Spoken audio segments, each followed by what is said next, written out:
Okay, so jumping right into it, this deep dive is all about a film that's, well, really blown up, taken over conversation since it dropped. You mean Straw? Yeah, exactly, Straw. The new Tyler Perry film Hmm? just hit Netflix June 6, 2025. And we're digging into this, like, really comprehensive review we've got here, trying to pull out what's most important about it. Right, and the source, it kind of flags the genre straight off. Yeah. Psychological crime drama. The review calls it a harrowing descent into desperation. Sounds intense. It does. The source says it doesn't, pull punches on the brutal realities, really looks at how, like, systemic failures hit people hard when they're under pressure. Okay, so our mission here then, using this review as our guide, is to really unpack this story. Look at that central performance getting all the buzz. Taraji P. Henson, yeah. Right, and understand that that big twist everyone's talking about. Mm-hmm. And kind of get to the heart of the themes the source says it tackles. What can we really learn here from this review's perspective? Okay, let's dive in. So let's set the scene, just like the review does. It's all about Janiyah Wilkinson, played by Taraji P. Henson. Yeah. And the source makes it clear right away. Single mother facing, well, pretty unbelievable circumstances. Yeah, and the core of it all, according to the source, is her little girl, Aria.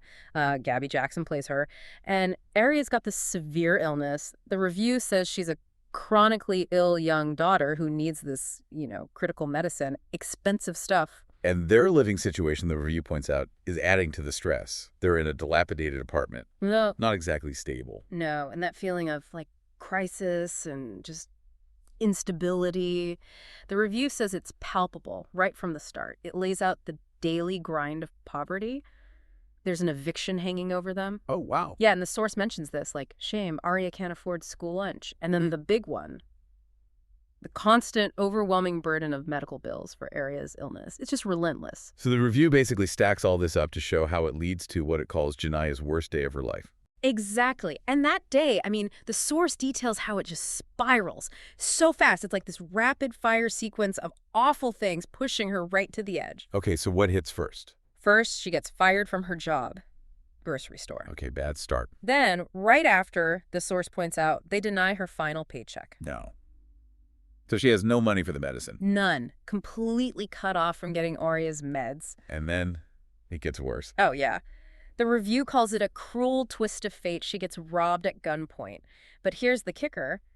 Somehow she becomes the prime suspect in that robbery. You're kidding. How? It's complicated, but the review stresses when she goes to the bank later, her intention is simple. She's intending only to cash a check for Ori's medicine. That's it. Okay, so just trying to get the funds she needs. Right. But the source says it escalates incredibly fast. It's like, confusion and sheer panic. Plus she forgot her ID. Oh, that combination. Yeah, it leads her to pull out a gun. And Yep. just like that, the source says she becomes this accidental bank robber and hostage taker. Wow. From 0 to 100. Totally. Which kicks off this tense standoff with law enforcement. And the review highlights Detective K. Raymond Tiana Taylor calls her a compassionate negotiator who's trying to bring things down. Okay, so there's a potential lifeline there, maybe. Maybe. But then there's the public reaction the source mentions. A crowd gathers outside and they're getting, like, increasingly sympathetic. They start chanting, "Free Janiyah," because Yeah. it's all being live streamed. So the public sees her as the victim in all this. It seems like it. And the review points out how Perry uses this whole pressure cooker situation, not just for drama, but to explore those deeper themes, systemic injustice, the weight of poverty, Right. and what the source calls the blurred lines between victim and perpetrator when survival is on the line. It kind of forces you, the viewer, to question who's who. With all that intensity, that situation, Yeah. the review really drives home that what holds it all together, what the source calls the undeniable heart and soul of Straw, it's got to be Taraji P. Henson's performance. Oh, absolutely. The review uses the term masterclass, and it's not just like one note. The source really emphasizes how she shows this whole range of raw emotion, Yeah. shifting from quiet despair to explosive rage and then this profound grief. And that's clearly hitting home, right? Yeah. The review mentions praise from critics and audiences. Widespread praise, yeah. And the source gets specific about how she does it, talks about her ability to just embody this character who's pushed to her psychological and emotional breaking point. And the review mentions her eyes specifically, how much they convey fear, exhaustion, sadness. Like, they tell a whole story without her saying a word. Yeah. A story of endurance. It sounds like the review is saying it's not just about like yelling and crying, but this internal erosion Mhm. that she makes Jania's desperation feel so real, so palpable. Exactly. And that's key, right? That connection makes the audience empathize, even when she's making these choices that seem Right. extremes. You understand why even if you don't agree. And the review points out that balance she finds showing this deep vulnerability, but also this like fierce protective maternal instinct. It's complex. Huh. That's interesting. The source even notes that detail going around online, people calling the performance Oscar-worthy. Yeah, which the review kind of links back to her track record, roles like Hidden Figures, Benjamin Button, even her last Perry film, Acrimony. You can see how she built up to this. So with all this going on, how does this film, Straw, fit into Tyler Perry's, whole filmography? Is it typical Perry, or is something different happening here according to the source? Well, the review says it's definitely quintessentially a Tyler Perry film in some key ways. He wrote, directed, produced it, and it fits his focus on stories about Black women facing, immense adversity, highlighting those social and personal injustices. Okay, so it's a familiar ground, Mm. and the source points out those elements too, right? Like the melodramatic intensity kicking up. Yeah, that escalating drama. And sometimes dialogue that feels a bit heavy-handed. The review even mentions critiques from places like the Washington Post, noted in the source, about predictable plotting or maybe a lack of finesse. There's an evolution too. Right. But the review also really highlights an evolution. It says Straw leans more heavily into psychological thriller elements than maybe some of his other stuff. And that major twist is presented by the source as a really key part of that shift. Ah, okay, the twist again. The source sees it as him trying something more complex narratively. Seems like it. An attempt at a more complex narrative structure. Now, the review acknowledges the twist has divided audiences and critics, no doubt, but it argues it still adds a layer of depth and tragedy, regardless. Interesting. And the supporting cast, the source mentions them. Yeah, briefly, gives them credit for solid performances. Mentions Sherry Shepard as Nicole, the bank manager who's sympathetic, and Tiana Taylor as Detective Raymond.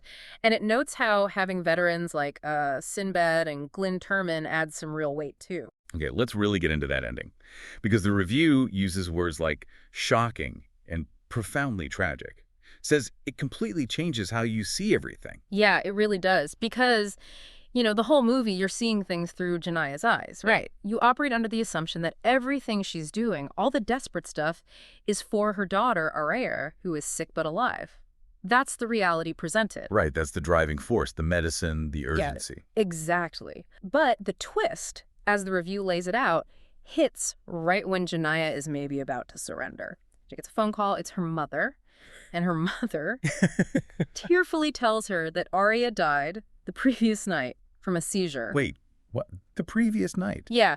The review says this news just shatters the constructed reality that you, the audience, have been living in with Jania. It completely reframes the entire day. So, Yeah. what did happen, according to the source? Well, the source explains that flashbacks confirm it. Jania was there. She was at the hospital when Arya passed away. Oh my God. But the review suggests her mind just couldn't handle it. The overwhelming grief and trauma was too much.